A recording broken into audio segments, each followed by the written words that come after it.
Nathan, 7:44. Good morning to you. How are you? I'll tell you, it's hard to compete with that gigantic Colin Buhig ego. I psyched myself up bed early on a Tuesday night, on with the lads at 7:30. Get the word this morning. No, Buhig's taking the first 15 minutes of the show for a tennis loving, and it's fine. It's interesting you brought up, Jared, the what a racket, the potential of a drive to survive for tennis. That's happening for golf. And what a time and what a season for them to do it. So it's going to be out next year. Already last week on the Netflix version, the golf side of it, at the USPGA, the three players that are following three players specifically every week, they followed Mito Pereira, Will Zalatoris, and Justin Thomas, who were the top three at the USPGA, which just so happened to be the three that they focused on. Mito Pereira, who obviously absolutely bottled it on 18. So last week was interesting, and this week is going to be pretty interesting as well, I think. You want the other end of the leaderboard, though? No, you want the guy who is in the lead on 18 at the USPGA and puts it in the water. Yeah. Justin Thomas, I mean, will be... is there anything more that we can learn about Justin Thomas? Is there going to be like a complete different persona behind the scenes? I wonder after he wins, after he takes advantage of that. Like I actually think there's every chance the golf thing could be excellent. But are we not going to just reach a point where all these documentaries become unbelievably self-aware and everybody's trying to just do a Formula One job on it, and we get a fairly cheap product in the end? Shark has been jumped, right? Like, I mean, golf. We've already reached the point, I think, even with Drive to Survive, where expectations are so high that it can't possibly meet them. Like, it's just like I guess one of the great things about Drive to Survive was the personalities born out of a lack of self-awareness. Golf and tennis quite possibly have those personalities in abundance, and that's what you want. Okay, their giant egos might get in the way of them being self-aware. Exactly, and that's the best we can hope for. I want the 8-second in-room video of Dustin Johnson when he's making the decision to take the Saudi cash. Be great television. Do you want a lot of money, Dustin Johnson? Yes. Just explain what's gone on there, Nathan. So last night, pretty seismic news. We have been talking about Live Golf, this new Saudi Arabian back tour headed up controversially by Greg Norman, and the first event is coming in next week in England, and they've been delaying in terms of naming the field. There's been obviously huge speculation, but last night they finally came with names, and Dustin Johnson is chief amongst them, by far and away the biggest name. He is committed. Seems more or less said goodbye to the PGA Tour. There have been a lot of rumours last weekend. So DJ was one of the first names that would have been speculated about. He never seems to have any great affinity with anybody or anything, and is very much his own man, does his own thing, doesn't overthink it. But when Phil Mickelson was outed with his scary line about the Saudi Arabians, himself and Bryson DeChambeau quickly issued a statement saying they love the PGA Tour and won't be staying. But his name is on the list. He's going to London. He is taking the cash. His agent issued a statement saying, Dustin has been contemplating the opportunity off and on for the past couple of years. Ultimately, he decided it was his and his family's best interest to pursue it. Dustin has never had any issue with the PGA Tour and is grateful for all it has given him, but in the end, felt this was too compelling to pass up, which sounds like Dustin Johnson is saying goodbye to the PGA Tour. Like, this is huge for the game of golf, that a player of his stature. Remember, we're talking about somebody that in the post-Tiger Woods era, nobody has been world number one for longer than Dustin Johnson. He's a two-time major winner. He has won consistently year after year in the PGA Tour for well over a dozen years at this stage. He's had a little bit of a dip recently, but he is one of the big guns, and Live Golf and Greg Norman have got him. The field has been announced for this tournament. We've been waiting for basically a couple of years to see who would play. Phil Mickelson's not playing. Well, there's 48 players going to be in the field. 42 have been announced, which leaves 6 places. Okay. 5 of them are going to an Asian Tour event, which is also backed by Live Golf this week, which will leave 1 remaining space. It could be you. So, any golfer ranked between 200 and 300 so in the world. Maybe last minute they decide that Phil is going to play. But remember, this is just the first of 8 events. And then they go to America, and we know that American golfers at the best of times don't like travelling. Now that DJ stuck his head out there and is going to take a lot of the flack for this, other players you would feel will look at it and think, well, maybe actually now it's done, maybe I can go as well. It's going to be fascinating to see how the PGA Tour respond. They obviously banned their players from playing in this, which was a bit of a surprise in itself, that generally they'll allow you 1 or 2. across the year, but they decided this was such a existential threat to the PGA Tour that no players would be given a pass. So we could well be heading for a pretty lengthy court case. He is the biggest name by a mile. There's other good players there. Taylor Gooch, the world number 35, who's been a good PGA Tour player the last couple of years, is there. Kevin Na is in there. And then it's sort of a lot of the veterans, including Gray McDowell, who's going to go, Martin Keimer, Sergio Garcia, we should talk about Gray McDowell. Poulter. We can't be giving Gray McDowell a free pass for this. That's him gone now as a potential Ryder Cup captain, right? Well, all of this is going to come out in the wash because he's not the only one who's now gone as a potential Ryder Cup. Like Ian Poulter, Mr. Ryder Cup, the postman. It was nailed on to be Ryder Cup captain whenever he felt like it. Is that gone?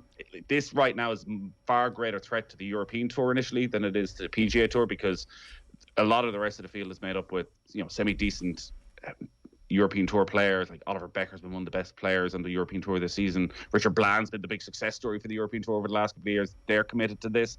So how the European Tour responds by the time it comes round to McDowell being a captain, say potentially at Adair Manor in 2027, have they found a way through this? Have so many players gone that the European Tour have to accept it? Have the European Tour been subsumed by Saudi Golf, by Live Golf?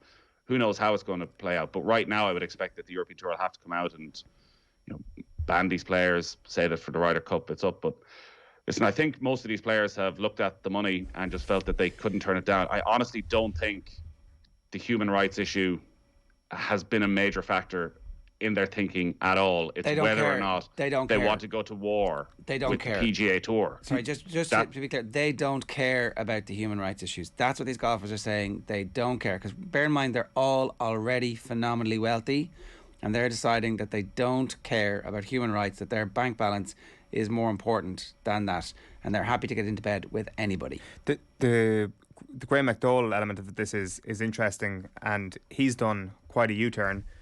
Last October, golfmagic.com, Graham McDowell describes Saudi-backed golf series as a major problem. January the 9th this year on Sports Illustrated, Graham McDowell, competition from the Saudis makes other tours better. So I wonder what happened in the meantime. A quick phone call. As I said, this seemed to be stalling a little bit over the last few weeks with the delays, and then there was a lot of rumours around the PGA Tour last week that they had come back and were doubling their money in the offers to the biggest guns, to the likes of Dustin Johnson, to get them on board.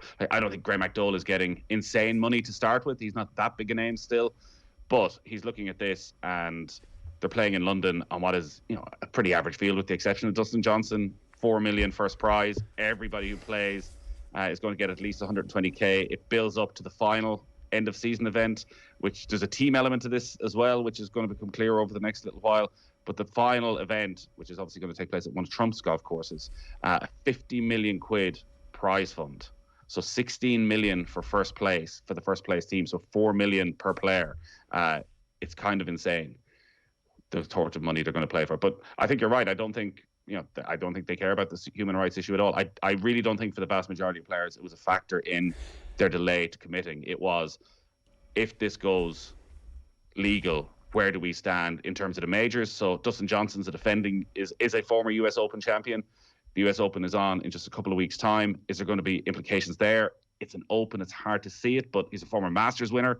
Sergio's a former Masters winner. Charles Schwartzel's a former Masters winner. Do they side with the PGA Tour and not allow these players back, and they miss out on the Champions Dinner and all that history? What happens with world ranking points? So if there's world ranking points, again, this becomes far more attractive. If there's not, and suddenly you're dropping out of world's top 50 by committing to this, you miss out on another easy cash opportunities. So I think this is the real start of where it gets very interesting into the future of world golf. Okay. But the end result will be all of these guys will make an awful lot of money. Very, very quickly, Joel Beale on Twitter, who is a staff writer for, going to get it right, senior writer for Golf Digest, says, listen, if all this leads to a lawsuit, that means Dustin Johnson and Phil Mickelson will have to be under oath. Holy cow, sign me the hell up for that. That would be very interesting. So, Mr. Johnson, what is your relationship with the PGA Tour? How has that relationship been? Have they always been fully public about all of your relationships with the PGA Tour? And Phil, the book suggests that you lost a lot of money gambling. Is that the reason why you are involved in the PGA and the Saudi thing? So those questions will be asked under oath. We'll get an answer to them. They wouldn't be the only people nervous about that, obviously. PGA. The Tour might be. Yeah, we'll see. And then Golf Digest already reporting this morning that it appears as if RBC one of Dustin Johnson's sponsors, have backed away. Extremely disappointed in his decision, and we wish him well. I don't know what RBC do. They're on the Royal Bank of Canada. Right. So they are one of the big sponsors of the PGA Tour. They are the Canadian Open's on next week. Yeah. And they've been advertising that Dustin Johnson was going to play. He ain't anymore. For the last few months. They also sponsored the tournament at Hilton Head. So they're one of the big backers of the PGA Tour and of individual players. Is that because of the Gretzky connection? Is that the Canadian element to Dustin Johnson there? I hadn't thought of that. He's married to Gretzky's daughter. That's what you're talking about. Paulina, yes. Yeah. Right. So... The, DJ coming to Adair Manor in just a couple of weeks' time. Oh, great. We'll get to ask him all the hard questions, or else we'll all be banned from asking any questions. We'll see how that goes. 7:55 this morning. Just very quickly, I just want to read you the comments that our producer is putting through here. Our producer is Colin Bowie. Shane C says, columns of tennis is admirable. He's ahead of the curve. When the Netflix doc comes out, we'll all be on it.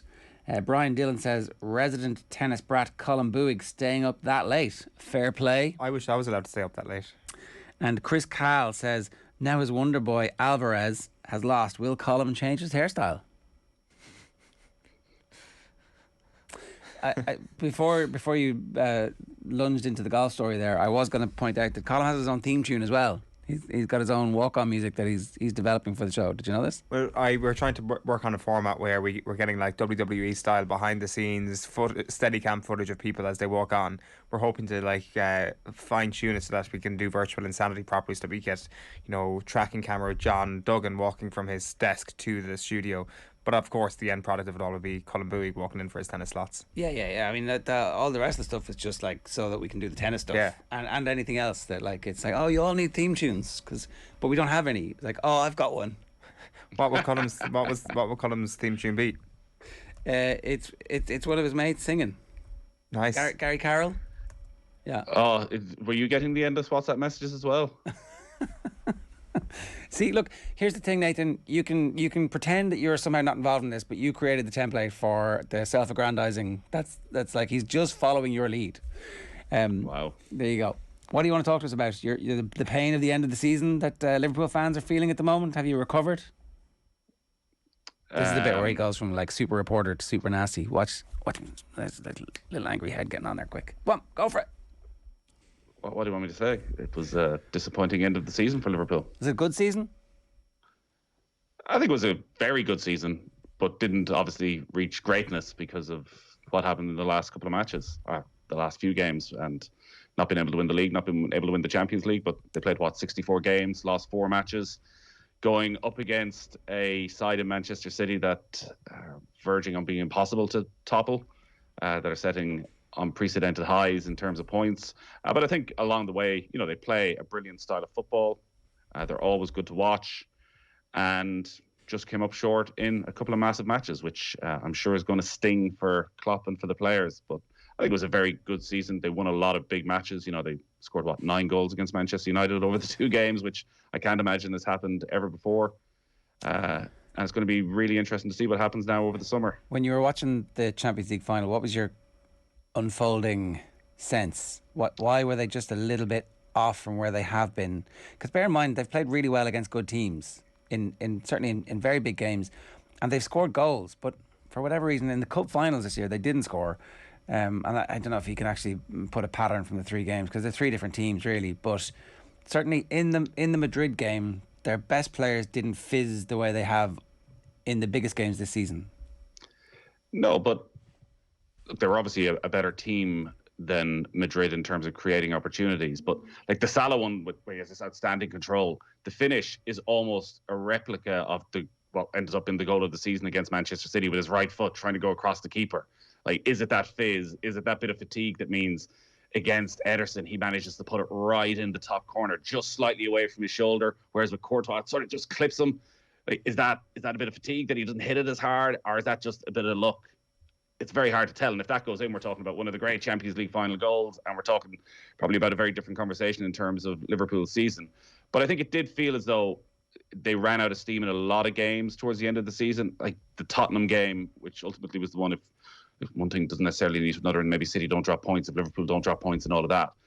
But the end of the Champions League final was similar to the end of that Tottenham game at Anfield, where a lot of crosses into the box, nobody really in there, not winning any headers, not trying something different. And yeah, it did feel as though they might have been at 95%, but with the speed they generally play at, that's not good enough. And I think the fullbacks are so important. And if it slows down at all, like the brilliance of the fullbacks is how quickly they can get the ball into the area a lot of the time. That if that's coming in a lot slower, like good defenses get back quicker. They're very well set up. The ball started to look aimless. And I think that was something that really stood out, particularly in the cup finals towards the end of the games.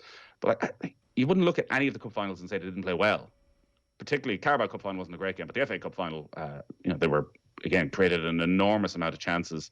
Even the last night, they hit the post. Again, Courtois ends up being man of the match. So there wasn't a huge amount wrong, but when you're trying to win a Champions League, you got to score a couple of those. Even Mane's chance that Courtois saved, the more you look at it, probably could have put it in the corner a little bit more. And maybe Salah with that one could have put it in the corner a little bit more. Yeah, the Salah thing is... I don't know if Courtois was really man of the match, to be honest. Like, the Salah one was kind of right at him. And people are going to... Yeah, I understand the whole of Europe has coronated him. It was an excellent performance, and he didn't concede a goal. And so, yeah, okay, I get it. But I do wonder if, it didn't feel like, it took a remarkable act of skill to create that chance, as opposed to it being the pattern of play, creating several chances for Liverpool. It didn't feel like, while they were dominant, they were comfortable. They never looked like winning the game. That was the problem. Yeah, but if they get the first goal, they probably suddenly do. Like if they score in the first 40 minutes when they are well on top.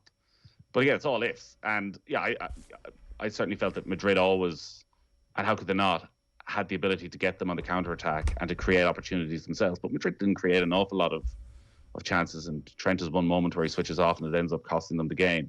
So I think you can pick holes in the performance, but there wasn't a huge amount wrong with it.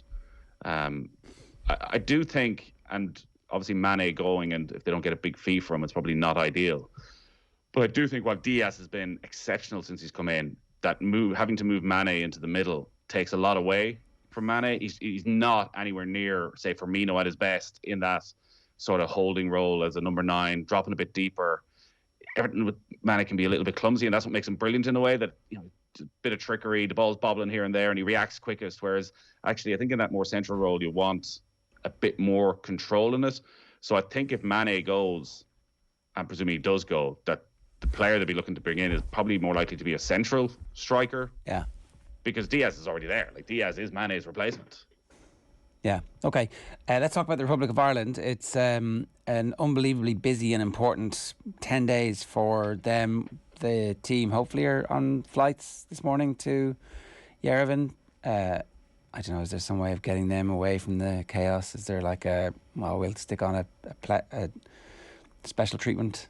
You would hope that maybe they can avoid the 7-hour queues. I don't know. Maybe they can. Maybe they can't. Maybe we're asking for too much. But I thought you were talking about the unrest in Yerevan as opposed to Dublin Airport there for a sec. Such is the madness of our world. So, what constitutes success from these next 10 days from the Republic of Ireland's perspective? Bear in mind that Stephen Kenny ratcheted up the pressure on himself and the team by saying we want to go and top the group. Yeah, and I think topping the group is a realistic goal. It's not an easy group, but the way the fixtures could work out quite well for Ireland. Like it's 4 games in 10 days. Stephen Kenny was saying yesterday that it's not ideal, but actually you don't mind when everybody has the same calendar. So you're not going in where one team has had 4 days and you've only had 3 days. I've gone through it a million times. The rewards for topping a group in the Nations League are absolutely massive and could transform Stephen Kenny's time in charge, not just for this campaign, but for the next campaign as well. And could be the biggest boost for him getting another contract after this. So Ukraine are playing Scotland tonight. And in terms of how Stephen Kenny plans out the next 4 matches, he was saying that, he's going to go in against Armenia. You can't really think about, I'm going to rest players against Armenia, start them against Ukraine next Wednesday, and then I'm going to rest somebody for this. That you sort of start with your first team and take it from there. So I think he'd probably go out with his strongest possible 11.